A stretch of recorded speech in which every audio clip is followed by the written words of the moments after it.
Break तो बाद एक बार फिर तो ਤੁਹਾਡਾ ਸਵਾਗਤ ਹੈ। ਪੰਜਾਬ ਦੇ ਵਿੱਚ ਕਿਸ ਦੀ ਸਰਕਾਰ ਬਣੇਗੀ, ਇਹ ਜ਼ਿਹਨ ਦੇ ਵਿੱਚ ਸਭ ਦੇ ਸਵਾਲ ਹੈ। ਪਰ ਨਤੀਜਿਆਂ ਤੋਂ ਪਹਿਲਾਂ ਗੜਜੋੜ ਦੀਆਂ ਸੰਭਾਵਨਾਵਾਂ ਜਾਂ ਬਿਆਨ ਗੜਜੋੜ ਨੂੰ ਲੈ ਕੇ ਸਾਹਮਣੇ ਆ ਰਹੇ ਨੇ। ਵੱਡੀ ਸਟੇਟਮੈਂਟ ਇਸ ਸਮੇਂ ਫਤਿਹ ਜੰਗ ਬਾਜਵਾ ਦੀ ਬੀਜੇਪੀ ਦੇ ਆਗੂ ਨੇ ਔਰ ਕਹਿ ਰਹੇ ਨੇ ਕਿ ਅਕਾਲੀ ਦਲ ਦੇ ਨਾਲ ਗੜਜੋੜ ਹੋ ਸਕਦਾ ਹੈ ਬੀਜੇਪੀ ਦਾ।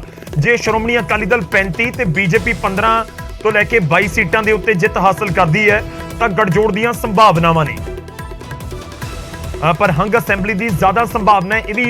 फतेह जंग बाजवा कहते नजर आए ने ते कहा कि सानू डेरियां दा समर्थन मिलिया है। खुल के बोले ने फतेह जंग बाजवा। बीजेपी के आगू ने कांग्रेस के टिकट के उत्ते 2017 दे विच चोण जित्ती सी, पर फिर कांग्रेस छड्डी, बीजेपी शामिल होए ते इस बार चोण मैदान दे विच बटाला तो उतरे। फतेह जंग बाजवा ये वड्डा बयान दे रहे हैं कि अकाली दल के नाल तां गठजोड़ हो सकता है कि जे अकाली दल दीआं आईआं 35 सीटां ते बीजेपी दीआं 15 तो 22 सीटां फिर तो गल बन जाएगी। ये फतेह जंग बाजवा नूं लगता है कि जे इस तरीके नाल समीकरण बैठ गए तो फिर गल बन जाएगी। पर सवाल यह है कि जे उन्होंने दसे गए अंकड़ियां के मुताबिक भी देखिए 35 सीटां मान लो कि अकाली दल नूं आ गईयां ते उस तो बाद 15 तो 22 सीटां बीजेपी नूं आ गईयां, 22 दियां 22 रखिए कि 22 सीटां आ गईयां तां भी टोटल 57 बनता है। 59 सीटां की जरूरत होएगी सरकार बनाउण दे लई। हालांकि बहुत नेड़े होणगे, फिर जोड़ तोड़ की रणनीति पार्टियां बनाउण दे विच माहर हुंदियां ने तां फिर तां बहुत नेड़े लग सकदा काम। पर सवाल यही है, एक तो फतेह जंग बाजवा कह रहे हैं कि आसार ने सानू कि हंग असैंबली ही आएगी, यानी कि एक धिर नूं सरकार या एक धिर नूं सरकार वाले नंबर तो मिलते नजर नहीं आते। ये फतेह जंग बाजवा का बयान है। बीजेपी के आगू लगातार बयान दे रहे हैं। जेपी नड्डा न्यूज़ 18 के नाल जदों न्यूज़ 18 नैटवर्क के नाल गलबात कर रहे सी बीजेपी के कौमी प्रधान, तो उस समय भी उन्होंने वालों जिक्र किया गया सी और फतेह जंग बाजवा भी ये जिक्र कर रहे हैं। खैर सुनवाने तुहानूं की कुछ कह रहे हैं फतेह जंग बाजवा। न्यूज़ 18 के नाल उन्होंने खास गलबात की है। साडे सहयोगी मनोज ने उन्होंने नाल गलबात की है। मनोज कुमार इस वक्त के साथ फतेह जंग बाजवा है, वरिष्ठ नेता है पार्टी के और बटाला से चुनाव लड़ा है। उनसे बात करते हैं। बाजवा साहब, क्या फीडबैक है पार्टी का और बैठक में क्या डिस्कशन हो रहा है? नहीं, फीडबैक तो यही है भी जो जिस दिन काउंटिंग होनी है, हाँ जिस दिन काउंटिंग होनी है उस दिन तो किहड़े ਤੁਹਾਨੂੰ ਡਾਕੂਮੈਂਟਸ ਚਾਹੀਦੇ ਨੇ, ਯਾਨੀ ਕਿ ਤੁਹਾਡੇ ਕਾਊਂਟਿੰਗ ਏਜੰਟਸ ਦੇ ਨਾਂ ਜਿਹੜੇ 5 ਤਰੀਕ ਤੋਂ ਪਹਿਲੇ, ਇਹ ਸਾਰੀਆਂ ਜਿਹੜੀਆਂ ਹਦਾਇਤਾਂ ਨੇ ਉਹ ਪਾਰਟੀ ਡਿਸਕਸ ਕਰ ਰਹੀ ਹੈ। ਬਾਕੀ ਇਨ ਜਨਰਲ ਕਿਹੜੇ ਹਲਕੇ 'ਚ ਕਿੱਦਾਂ ਵੋਟਿੰਗ ਹੋਈ ਹੈ, ਖਾਸ ਕਰਕੇ ਜਿਹੜਾ ਪਿੰਡਾਂ ਦੇ ਵਿੱਚ ਜਿਹੜਾ ਥੋੜਾ ਜਿਹਾ ਰੋਸ ਸੀਗਾ ਕਿਸਾਨਾਂ ਦਾ, ਉਸ ਦੇ ਉੱਤੇ ਮੰਥਨ ਕੀਤਾ ਗਿਆ। ਮੇਰਾ ਖਿਆਲ ਹੈ ਵੀ ਬੀਜੇਪੀ ਚੰਗਾ ਪਰਫਾਰਮ ਕਰੇਗੀ ਕਿਉਂਕਿ 4 to 5 ਕਾਰਨਰਡ ਕੰਟੈਸਟ ਹੈ और ਜਿਹੜਾ ਬੰਦਾ ਇਸ ਕੰਟੈਸਟ ਦੇ ਵਿੱਚ 30,000 ਵੋਟ ਲੈ ਜਾਂਦਾ ਤੇ ਉਹ ਜਿੱਤਣ ਦੇ ਕਗਾਰ ਵਿੱਚ ਆ ਜਾਂਦਾ। ਸੋ ਕਾਫੀ ਇੰਟਰਸਟਿੰਗ ਯਾਨੀ ਕਿ ਕੰਟੈਸਟ ਹੋਣਗੇ। ਮਸ਼ੀਨਾਂ ਵਿੱਚ ਸਭ ਕੁਝ ਬੰਦ ਪਿਆ, ਹਰ ਬੰਦੇ ਨੂੰ ਆਸ ਹੁੰਦੀ ਹੈ ਵੀ ਮੈਨੂੰ ਵੋਟਾਂ ਪੈਣਗੀਆਂ ਨੇ।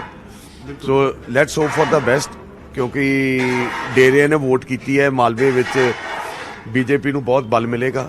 ਡੇਰਾ ਸੱਚਾ ਸੌਦਾ ਨੇ ਪੋਲਿੰਗ ਕੀਤੀ ਔਰ 45 ਤੋਂ 46 ਸੀਟਾਂ 'ਚ ਡੇਰੇ ਦੀ ਇੰਨੀ ਵੋਟ ਹੈ ਵੀ ਉਹ ਕਿਸੇ ਬੰਨੇ ਵੀ ਆਪਣਾ ਰਿਜ਼ਲਟ ਦੇ ਸਕਦੇ। ਸਰ ਮਾਲਵੇ ਦੇ ਵਿੱਚ ਉਨ੍ਹਾਂ ਅਸਰ ਸੀਗਾ, ਤੁਸੀਂ ਦੇਖਦੇ ਹੋ ਕਿ ਪੂਰੇ ਪੰਜਾਬ ਦੇ ਵਿੱਚ ਅਸਰ ਹੈ ਡੇਰੇ? ਨਹੀਂ, ਮਾਲਵੇ 'ਚ ਉਹਨਾਂ ਦੀਆਂ ਜ਼ਿਆਦਾ ਉਹਨਾਂ ਦਾ ਅਸਰ, ਉਹਨਾਂ ਦੇ ਜਿਹੜੇ ਫੋਲੋਅਰਸ ਨੇ।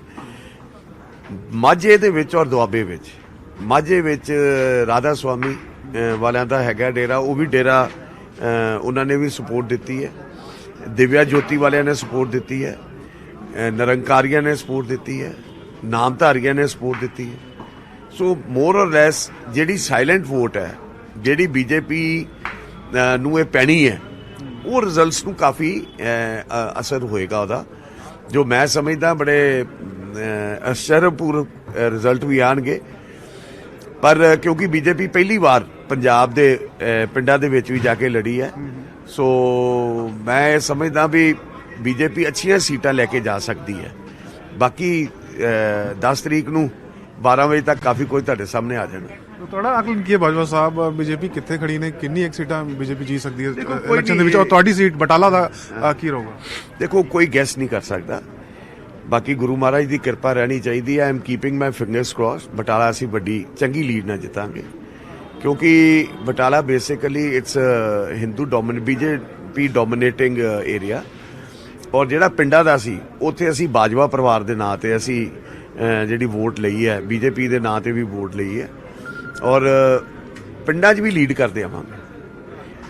हंग असेंबली की भी ये संभावना जताई जा रही है ਜ਼ਿਆਦਾ ਹੰਗ ਅਸੈਂਬਲੀ ਜਿਹੜਾ ਝਾੜੂ ਕਰਦੇ ਫਿਰਦੇ ਨੇ ਨਾ, ਇਹਦਾ ਬਬਲ ਹਮੇਸ਼ਾ ਹੁੰਦਾ ਹੈ ਔਰ ਆਖਰੀ ਵਕਤ ਤੇ ਇਹ ਝਾੜੂ ਹੀ ਟੁੱਟਾ ਹੈ।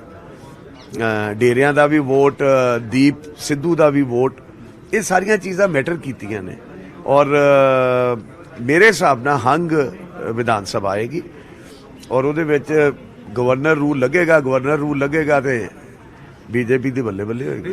हंग असेंबली आई तो ਤੁਹਾਡੀ ਰਾਏ ਕੀ ਹੈ? बीजेपी ਨੂੰ ਅਕਾਲੀ ਦਲ ਦੇ ਨਾਲ ਜਾਣਾ ਚਾਹੀਏ? ਤੇ ਡਿਪੈਂਡ ਕਰੇਗਾ ਨਾ ਕਿੰਨੇ ਤੁਹਾਡੇ ਕੋ ਤੁਹਾਡੇ ਕੋ ਨੰਬਰਸ ਵੀ ਹੋਣੇ ਚਾਹੀਦੇ ਨੇ। ਇਹ ਨੰਬਰ ਗੇਮ ਹੈ, ਜਿਹਦਾ ਨੰਬਰ ਗੇਮ ਜਿਹਦੇ ਨਾਲ ਮਿਲ ਗਈ ਉਹਦਾ ਰਾਜ ਆ ਜਾਏਗਾ। ਪਰ ਮੋਰ ਔਰ ਲੈਸ ਨੰਬਰ ਇੰਨਾ ਕੁ ਸਾਰਿਆਂ ਦਾ ਰਹਿਣਾ ਹੈ ਵੀ ਹਰ ਪਾਰਟੀ ਦਾ ਮੈਟਰ ਕਰਨਾ ਹੈ। ਤੋ let's keep our finger cross.